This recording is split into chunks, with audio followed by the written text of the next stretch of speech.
Visakha steel ప్లాంట్కు కేంద్ర ప్రభుత్వం 10,300 కోట్లు కేటాయించడం పట్ల ప్రభుత్వ విప్ గణబాబు హర్షం వ్యక్తం చేశారు. గోపాలపట్నంలోని విశాఖ పశ్చిమ నియోజకవర్గ తెలుగుదేశం పార్టీ కార్యాలయం నందు గణబాబు ఆధ్వర్యంలో సంబరాలు జరిపారు. బాణసంచా కాల్చి మిఠాయిలు పంచారు. ఈ సందర్భంగా గణబాబు మాట్లాడారు. విశాఖ స్టీల్ ప్లాంట్కు తెలుగుదేశం పార్టీ అధినేత ఆంధ్రప్రదేశ్ ముఖ్యమంత్రి నారా చంద్రబాబు నాయుడు కృషితో కేంద్ర ప్రభుత్వం నిధులు కేటాయించినందుకు ప్రధాని నరేంద్ర మోడీకి, ముఖ్యమంత్రి నారా చంద్రబాబు నాయుడుకి విశాఖ స్టీల్ ప్లాంట్ కార్మికుల తరపున కృతజ్ఞతలు తెలిపారు.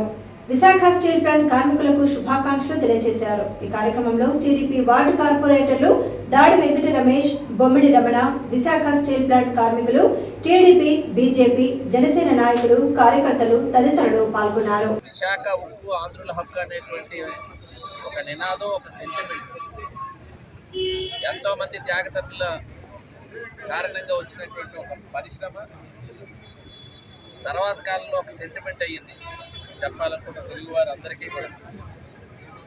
మరి అలాంటి పరిశ్రమ గతంలో కూడా నేను మొట్టమొదటి శాసనసభ్యుని అయినప్పుడు పెద్ద నియోజకవర్గంలో ఆ రోజు ఒక ప్రతిపాదన BIFRకి వెళ్ళాలనేటువంటి ప్రతిపాదన రావడం, ఆ రోజు వాజ్పేయి గారు ప్రధానమంత్రిగా, ఆ రోజు చంద్రబాబు నాయుడు గారి నాయకత్వంలో వారిని కలిసి అది విరమింపజేసినటువంటి ఆ ప్రతిపాదన ఒకసారి గుర్తు చేస్తున్నారు. మరి ఈరోజు అనేక ఉద్యమాలు ఉద్యోగస్తులు నిరోధికంగా ఎన్నో ఏళ్ళగా చేస్తున్నారు. ఇది ప్రైవేట్ పరం అవుతుంది, నష్టాల్లో ఉంది, ప్లాంట్ మూసేస్తున్నారు లేదా ప్రైవేట్ పరం చేస్తున్నారు అనేటువంటి ఒక అభద్రత మన ప్రాంతంలో ఉంది. గత పాలకులు, రాష్ట్రంలో ఉండేటువంటి పాలకులు, జగన్మోహన్ రెడ్డి ముఖ్యమంత్రిగా ఆ భూములను అమ్మాలనేటువంటి ప్రతిపాదన చేయడం, ఎందుకంటే ప్లాంట్ ఎలాగో మూసేస్తారు, భూములు అమ్మాలనేటువంటి ప్రతిపాదన చేయడం దురదృష్టకరం. అంటే ఈరోజు చంద్రబాబు నాయుడు గారు ఆ రోజు కూడా ప్రతిపక్షంలో ఉన్నారు, ఆ రోజు ఒకటే మాట చెప్పాం, ఈరోజు అదే మాట మీద నిలబడ్డాం. ప్లాంట్ పరిరక్షణే మా ధ్యేయం అని చెప్పి ఆ రోజు చెప్పడం జరిగింది. దాని పర్యవసానం ఎన్నికలు అయ్యింది, ఎన్డీఏ గవర్నమెంట్ వచ్చింది, చంద్రబాబు నాయుడు గారి నాయకత్వంలో కేంద్రాన్ని ఒప్పించి మొట్టమొదట ఫుల్ కెపాసిటీతో ఈ పరిశ్రమ రన్ అవ్వాలంటే ఆర్థిక ఇబ్బందులు ఉన్నాయి అనగానే 1,650 కోట్ల రూపాయలు వెంటనే రిలీజ్ చేయడం అనేటువంటిది ఒకసారి గుర్తు చేస్తున్నాను. మరి నిన్న జరిగినటువంటి క్యాబినెట్లో 10,500 కోట్ల రూపాయలు మరలా మంజూరు చేస్తూ ఒక రివైవల్ ప్యాకేజ్, ఎందుకంటే ఇప్పుడు ఉండేటువంటి ఆర్థిక నష్టాలన్నీ కూడా అధిగమించడానికి మరలా ఫుల్ కెపాసిటీతో ఈ ప్లాంట్ రన్ అవ్వాలనేటువంటి ఉద్దేశంతో కేంద్రం అధికారిక ప్రకటన రేపటిలో జరగబోతున్న తరుణంలో ఇది ఆమోదం పొందినటువంటి వెంటనే మా ప్లాంట్ ఎంప్లాయీస్లో కానివ్వండి, మన ప్రాంత ప్రజల్లో కానీ ఈ స్టీల్ ప్లాంట్ మరలా నిలబడుతుంది, ఈ స్టీల్ ప్లాంట్ మరలా పూర్వవైపు తెచ్చుకుంటుంది అనేటువంటి భావం కలిగే విధంగా నిన్న జరిగిన ప్రకటన ప్రత్యేకంగా చంద్రబాబు నాయుడు గారి ద్వారా, రాష్ట్ర ప్రజల ద్వారా నరేంద్ర మోడీ గారికి ఈరోజు ధన్యవాదాలు తెలియజేస్తా ఉన్నాం. అంతేకాదు రాష్ట్రంలో ఈ ప్రభుత్వం వచ్చిన తర్వాత రాష్ట్ర ప్రభుత్వానికి కూడా 100 కోట్ల పైన భారం పడుతున్నా విద్యుత్తుకు సంబంధించినటువంటి బిల్లుల విషయంలో వారికి ఉపశమనం ఇవ్వడం అనేటువంటిది కూడా నేను గుర్తు చేస్తున్నాను.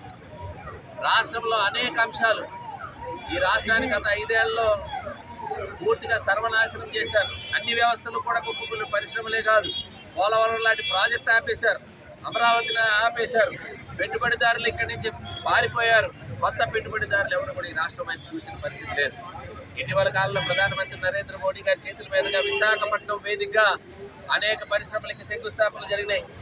లక్షలాది కోట్ల విలువైనటువంటి ప్రాజెక్టులు శంకుస్థాపన చేశాము. రాష్ట్రానికి సంబంధించి ఉపాధి అవకాశాలు పెరుగుతాయి, రాష్ట్రానికి ఆదాయం పెరుగుతుంది. రాష్ట్రానికి ఆదాయం పెంచేటువంటి ఆలోచనలో గత పాలకులు చేయలేకపోయినారు. చంద్రబాబు నాయుడు గారికి వస్తే ఏదైతే ఒక అనుభవం, హైదరాబాద్ని చూసిన తర్వాత ఆంధ్రప్రదేశ్ కూడా ఆ రకంగా మారుస్తారనేటువంటి నమ్మకంతో ప్రజలందరూ కూడా ఓట్లు వేసి గెలిపించిన సంగతి మీ అందరూ గుర్తు చేస్తున్నారు. దాన్ని బాధ్యతగా తీసుకొని ఈరోజు పోలవరం ప్రాజెక్టుకి నిధులు సమీకరించుకున్నాం, అమరావతిని పరుగులు పెట్టిస్తున్నారు, మరలా పెట్టుబడిదారులు మన రాష్ట్రం వైపు చూస్తున్నారు. ఒక నమ్మకాన్ని, ఒక స్థైర్యాన్ని కలిగించే విధంగా ఈ రాష్ట్రంలో పాలన గాడిలో పెట్టడం జరిగిందని చెప్పి అందరికీ తెలియజేస్తున్నాం.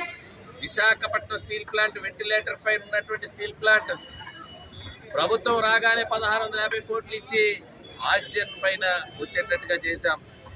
ఈరోజు నిన్న ప్రకటనతో పూర్తిగా నడవగలిగే, పరిగెత్తే పరిస్థితికి స్టీల్ ప్లాంట్ నిన్న జరిగినటువంటి ప్రకటన తర్వాత వస్తుందంటే దీనికి కారణం ఈరోజు మరి ఎన్డీఏ గవర్నమెంట్లో ఉండేటువంటి ప్రధానంగా ఈరోజు చంద్రబాబు నాయుడు గారి బాధ్యత తీసుకుని ఏదైతే చెప్పారో దానికి నరేంద్ర మోడీ గారు కూడా మరి సానుకూలంగా విశాఖ స్టీల్ ప్లాంట్ పై ప్రకటన చేయడం అనేటువంటిది మనందరి తరఫున, తెలుగు ప్రజల తరఫున, ఆంధ్ర రాష్ట్ర ప్రజల తరఫున, విశాఖపట్నం ప్రజల తరఫున, మన నియోజకవర్గం తరఫున, ఎంప్లాయీస్ తరఫున చంద్రబాబు నాయుడు గారికి, నరేంద్ర మోడీ గారికి ధన్యవాదాలు తెలియజేస్తాను.